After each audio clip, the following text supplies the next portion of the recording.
Hello, good morning, and welcome to this Dawn Busters Taste Challenge. We have two single malt Scotchies. This is Lismore, introduced in 1974.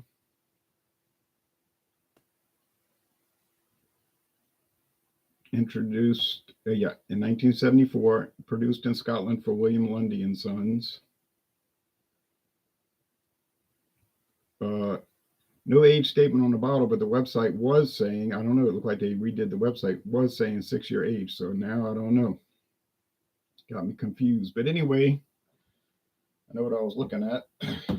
Maybe they watched my videos and said, oh, wait, something. Okay. All right. So the competitor is Glenglassaugh Evolution. Introduced in 2012, 50% alcohol, aged in ex-Tennessee whiskey barrels. And that makes sense because the parent company of, or at least their partner, the parent company operator is Brown-Forman. It's listed under the Brown-Forman website brands. So I guess they own them, but sometimes it's not the case. They just collaborate with them. But whatever the case, it's brought in by them. But this was discontinued, obviously, because if you look at the website now, there's a whole new lineup. It's like they reformatted everything. Now they call it Glenglassaugh Coastal Whiskies, and there's a whole different setup. So maybe this wasn't as successful as they hoped, and they've redone it. But it definitely changed things since the last time I looked.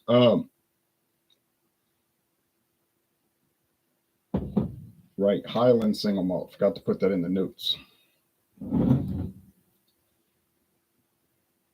Speyside whiskey for the Lismore Speyside whiskey. And this is Highland whiskey. Update that. Highland whiskey. Two different types. Well, different parts of Scotland. Okay. Good morning, Ron. Good morning to you, Max Walt in the Russian Federation. Okay, so we'll pour the Lismore. Get my labels straight. I think I'll be able to tell them apart because 50% alcohol versus 40% should be pretty obvious. Real cork here. And this Lismore has like a little compost pile nose to it. It's not strong, but it's there.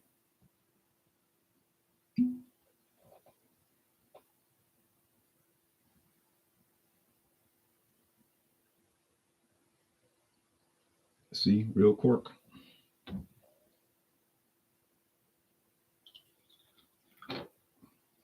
That should be enough. Let's hope so. Okay.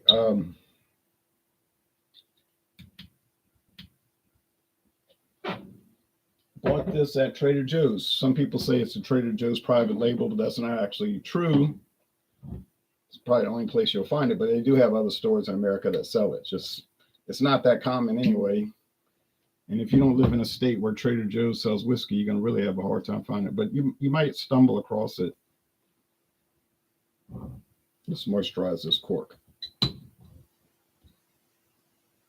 want to keep it from dry rotting, which they will definitely do. I've had experience that twice now. Once with whiskey, bourbon whiskey, and once with brandy, cognac brandy. So that's a big pain in the rear end when that happens. Just a touch more of the Glen. I don't know what happened to the cap cover. I lost it, and it's a gray foil cover. I never could find it. It's got to be somewhere in this house. It's certainly not important, but would look better than the naked wood. All right.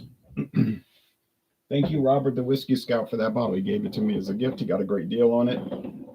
Runs about $50-some if you can find it anymore, because like I say, it's out of production, obviously. I don't know why they decided to reformat their product line, but more than likely it was due to slow sales and they're trying to stir up interest in Glenglassaugh. Maybe Brown-Forman put a big investment in it and they want to make sure it gets paid back, that they get something out of it, something positive out of it instead of something negative. Okay.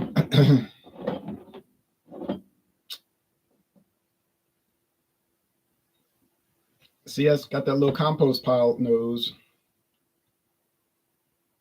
And this has a wood. Now, whose ex-Tennessee whiskey barrels? You would assume it's, what's the big brand from Brown-Forman?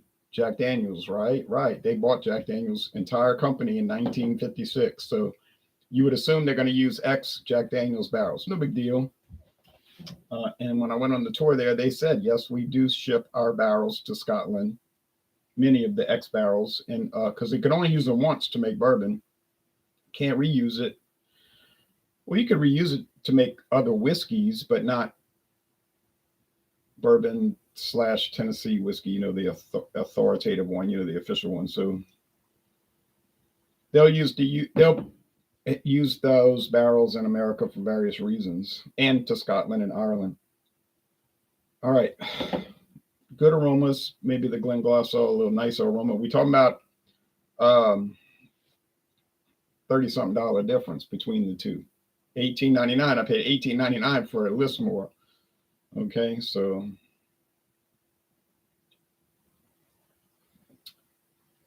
here we go.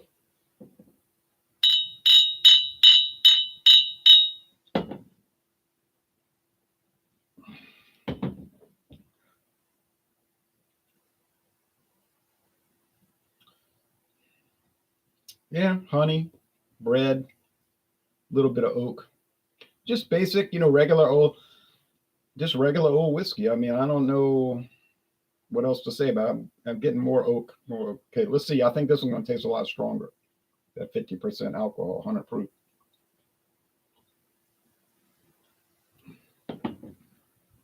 Yeah, you can tell it's stronger, and it's very wood oriented. Anything else spectacular about the flavor? Nah, just honey, sugar, water, sweetness. Typical whiskey. And then the oak barrels. Tennessee oak. I don't know if. Well, first of all, I never saw Glenglassaugh anywhere except one store, and that was Savannah Discount in the nice box in Marrero, Louisiana. And they had a bunch of boxes, maybe 30 of them. And they had it discounted to $15.99. That's the truth, $15.99. So I said, well, it may not be any good, but for that price, there's no downside. Even if it's some obscure brand that who knows who's making it, but it is from Brown-Forman and it's in association with Jack Daniels. So, hey, I definitely benefited from the purchase. So I actually paid $3 less for the Glenglassaugh Evolution, it's called Evolution, than for the Lismore.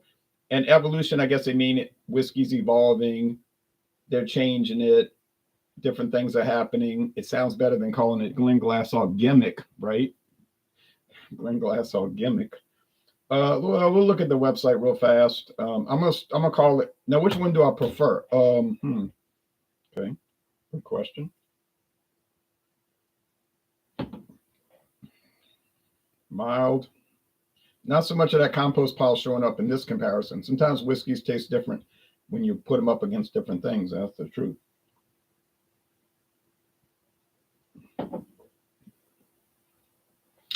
I guess I prefer the Glenglassaugh. Yes, I think it's a better product. I'm not a 100 proof guy. I really rather 80 proof products, 40% alcohol. They are milder, but this one has a lot of punch and flavor and character. And it is the Glenglassaugh. I got it right. I've been getting most of them right. I got a couple of screw ups here, but got most of them right.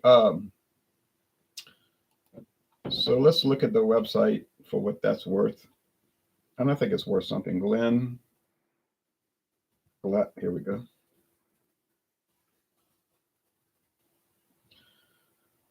So, awaken the senses, discover.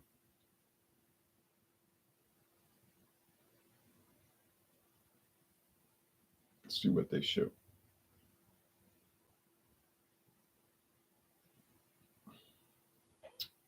Nothing's coming up. They might still be working on this website. It might not be finished with it. It might just be a stripped down thing.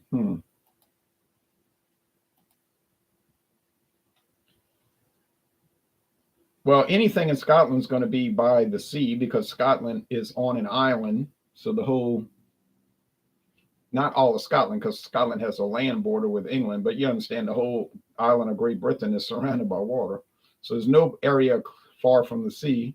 12. So now there's a 12-year-old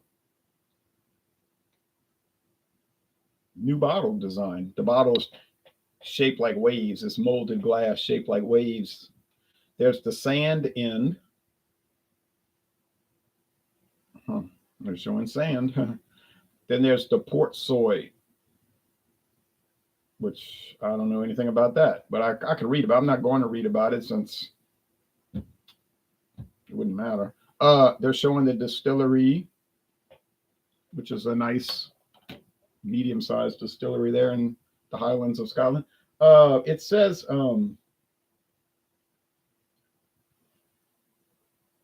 it just says Glenglassaugh Distillery, and it's showing water by the seashore. First fill whiskey barrels. First time they refill them, they put this in it.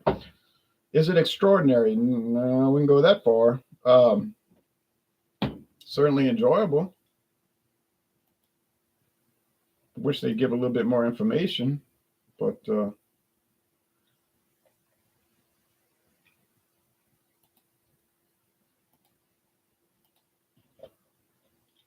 they're located on Durn Hill. Oh, a spring from Durn Hill, and they use the spring water. Coastal warehouse. They're showing the copper pot still. Well, yeah, it's all just the place. Sand End Bay. Okay, that's why they call it Sand End Bay. That's where the sand ends at the bay. Small corner of Scotland. I think this is one of those companies that was like on the ropes, like about to go out of business. So then you get a company like Brown-Forman comes along and scoops it up. Doesn't cost them a whole lot relative to other things. So you got it. Rachel Barry, master blender. Yes, single malt Scotch is blended in the sense that they're using different malt whiskeys and they're blending them to get the right taste. Kirsten Ainsley, assistant blender. Stuart Buchanan, global brand ambassador. He's a guy that you see on all the videos or whatever, I'm sure. Yeah, okay, well, all right. Imported by, it didn't say owned by Brown-Forman, it said imported by Brown-Forman. I bet you they own it though. But that's all right. It's really immaterial. Oh, and they're showing a view of the island distillery here. Oh, it's pretty, really pretty. I bet it's cold up there. Ooh. Ooh, hate to be in that cold. All right. Well,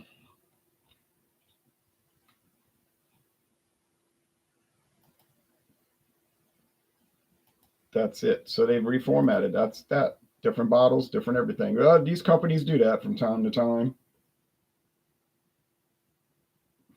Especially if the sales aren't too terrific, you know. So that's their problem. But yeah, Glenglassaugh Old Distillery. Does it say when it was founded?